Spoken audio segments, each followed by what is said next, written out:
আসসালামু আলাইকুম। আজকে আমি যাব মুম্বাইয়ের ভেন্ডি বাজার, তাও আবার মুম্বাই ইন্ডিয়ান্সের বাসে চেপে। সো গাইজ, আজকে হলো আমার মুম্বাইয়ের লাস্ট ডে, সেহেতু ভিডিওটা একটু বড় হতে পারে। আমরা বাসের গেটের সামনে দাঁড়ালাম আর অটোমেটিক গেটটা খুলে গেল। আর এই বাসটা ছিল যে দোতলা বাস। আমরা যেহেতু বাস স্ট্যান্ড থেকে বাসে উঠছি, সেজন্য বাস তো একদম পুরোই ফাঁকা ছিল। সেই জন্য আমরা চলে আসলাম একদম উপরে, কারণ বাসের উপর থেকে তো মুম্বাইয়ের সুন্দর ভিউ দেখতে দেখতে যাওয়া যাবে। আর আপনারা দেখতেই পাচ্ছেন বাসের সিস্টেমটা কত সুন্দর, একদম ভিতর দিয়ে সিঁড়ির মতো করা আছে। সো গাইজ, আমরা দুজন তো বাসের একদম ফ্রন্টে বসে গেছি আর সামনে থেকে ভিউগুলোও দেখতে খুব সুন্দর লাগছিল। আমরা যেহেতু বাস স্ট্যান্ড থেকে বাসে উঠেছি, সেজন্য বাস তো একদম পুরো ফাঁকাই ছিল। আর একটা স্টপেজ আগিয়ে এসে দেখতে পেলাম এখানে বাসে চাপার জন্য এত বড় লাইন। তো যাই হোক, আমার তো এটা খুবই ভালো লাগলো যে সবাই খুব সুন্দর করে ডিসিপ্লিন মেনটেন করছে আর লাইন ধরে ধরে সবাই সাবধানে উপরে উঠছে। আমরা তো এখন বাসের ফার্স্ট ফ্লোরে আছি, তাও আবার একদম ফ্রন্টে। আর ফ্রন্ট থেকে আপনারা দেখতে পাচ্ছেন মুম্বাইয়ের কত সুন্দর ভিউ। গাইজ, আমরা তো বাসের সামনে বসে মজা নিতে নিতে যাচ্ছিলাম আর আমাদেরকে এখন যেতে হবে ছত্রপতি শিবাজি মহারাজা টার্মিনাস স্টেশনে, কারণ আমাদের কালকে রাত্রেবেলায় বাড়ি যাওয়ার ট্রেন আছে আর একটা টিকিট এখনো কনফার্ম হয়নি। সেজন্য আমাদেরকে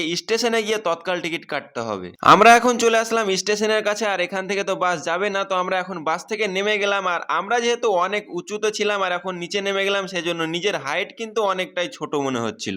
আমরা এখন চলে আসলাম সিএসএমটি স্টেশনের টিকিট কাউন্টারে আর এখানে এসে আমাদেরকে প্রায় আধ ঘন্টার বেশি দাঁড়িয়ে থাকতে হয়েছিল, তবুও আমাদের টিকিটটা কনফার্ম হলো না। গাইজ, কিছুদিন পরে যেহেতু ভোট আছে, সেজন্য ট্রেনের টিকিটের অনেক বেশি চাপ। আমরা প্রায় 1 মাস ধরে ট্রাই করছি, তবুও আমাদের সবার টিকিট কনফার্ম হয়নি। আমাদের 4 জনের হয়েছে, এখনো একজনের টিকিট বাকি আছে। তো এখানেও যেহেতু আমাদের টিকিট হলো না, সেহেতু আমরা ভাবলাম যে শেষমেশ আমাদেরকে টিটিকে ফাইন দিয়েই যেতে হবে। তো যাই হোক, এখন আমরা যাব মুম্বাইয়ের ভেন্ডি বাজারে। যেহেতু আমরা কালকেই বাড়ি চলে যাব, সেজন্য বাড়ির জন্য তো কিছু শপিং করতেই হবে। স্টেশন থেকে তো হেঁটেই ভেন্ডি বাজার যাওয়া যাবে, কিন্তু আমরা ভাবলাম যে মুম্বাই লোকালে তো অনেক ভিড় হয়, তাই ভাবলাম যে ভিড়ের মজাটা একবার নিয়ে নিই। ছত্রপতি শিবাজি মহারাজা টার্মিনাসের পরের স্টেশনে আমরা নেমে পড়বো আর এখানে দেখলাম ট্রেন তো আগে থেকে লেগেই ছিল, সেজন্য আমরা দৌড়তে দৌড়তে এসে ট্রেন তো ধরে নিলাম। আর আপনারা দেখতেই পাচ্ছেন এই লোকালে কত বেশি ভিড়। আর গাইজ, সামনে আপনারা যে ট্রেনটা দেখতে পাচ্ছেন, সেই ট্রেনটা তো একদমই ফাঁকা, কারণ ওটার টিকিট প্রাইস অনেক বেশি আর ওটা হচ্ছে যে পুরোটাই এসি বগি। তো যাই হোক, আমরা একটা স্টেশন পরে নেমে পড়লাম আর হেঁটে হেঁটে চলে আসলাম ভেন্ডি বাজারে। আমরা আস্তে আস্তে যত ভিতরে যাচ্ছি, তত মানুষের ভিড় আস্তে আস্তে বাড়তেই চলেছে। আর এই মার্কেটের মধ্যে এখানে দেখতে পেলাম অনেক বড় একটা মসজিদ। আর আপনারা হয়তো ভাবতে পারেন যে ভেন্ডি বাজার মানে শুধু হয়তো ভেন্ডিরই বাজার, কিন্তু না, এই মার্কেটটার নাম হচ্ছে যে ভেন্ডি বাজার।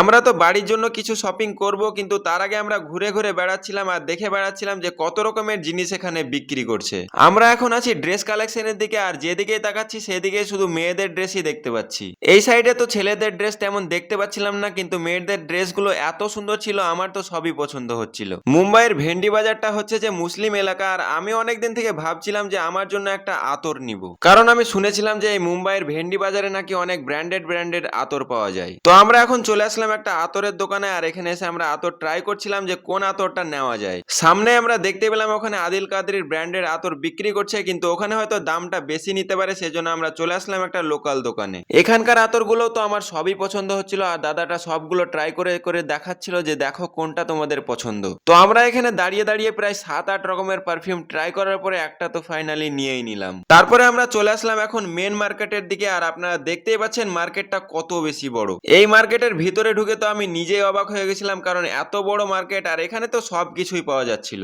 এখানে চকলেট, খেজুর, ড্রাই ফ্রুটস থেকে শুরু করে এত রকমের জিনিস পাওয়া যায় যেগুলোর নাম বলাই সম্ভব না। আমরা তো বাড়ির জন্য চকলেট, খেজুর এসব নিবই, কিন্তু মার্কেটটা আগে আমরা ঘুরে ঘুরে দেখছিলাম যে কি কি বিক্রি করছে। তারপরে আমাদের এই মার্কেটটা ঘুরতে প্রায় 1 ঘন্টা সময় লেগে গেল আর এখন যেহেতু আমাদেরকে বাড়ি যেতে হবে, সেই জন্য আমরা ভাবলাম যে শপিংটা কমপ্লিট করেই নিই। তারপরে আমরা চলে আসলাম একটা চকলেটের দোকানে আর এখানে এসে তো আমরা অনেকগুলো চকলেট নিয়ে নিলাম। তারপরে সেগুলো প্যাকিং করে নিয়ে চলে আসলাম একটা খেজুরের দোকানে আর এখানে দেখতে পেলাম প্রায় 10 থেকে 12 রকমের খেজুরের কালেকশন রাখা আছে। তারপরে আমরা খেজুরগুলো একটা একটা করে খেয়ে খেয়ে ট্রাই করছিলাম যে কোন খেজুরটা বেশি টেস্টি। তারপরে একটা ফাইনাল করে 3 কেজি মতো খেজুর নিয়ে আমরা সেখান থেকে বেরিয়ে গেলাম। গাইজ, মার্কেটটা এত বড়, আমরা কোন গলি দিয়ে ঢুকেছিলাম সেটাই ভেবে পাচ্ছিলাম না, তাই আমাদের মার্কেট থেকে বেরোতেও কিছুক্ষণ সময় লেগে গেছিল। আমরা এখন মার্কেট থেকে বেরিয়ে গেলাম আর এখন আমাদেরকে হেঁটে হেঁটে যেতে হবে সিএসটি, কারণ সেখান থেকে আমাদেরকে বাস ধরতে হবে। আর আপনারা তো দেখতেই পাচ্ছেন মুম্বাইয়ের ছত্রপতি শিবাজি মহারাজা টার্মিনাস স্টেশনটা কত বেশি সুন্দর, একদম পুরোনো আমলের মতো ডিজাইন করাই আছে। তো যাই হোক, আমরা এখন হাঁটতে হাঁটতে চলে আসলাম বাস স্ট্যান্ডে আর এখানে তো আমাদেরকে লাইন দিয়ে বাসে উঠতে হচ্ছে।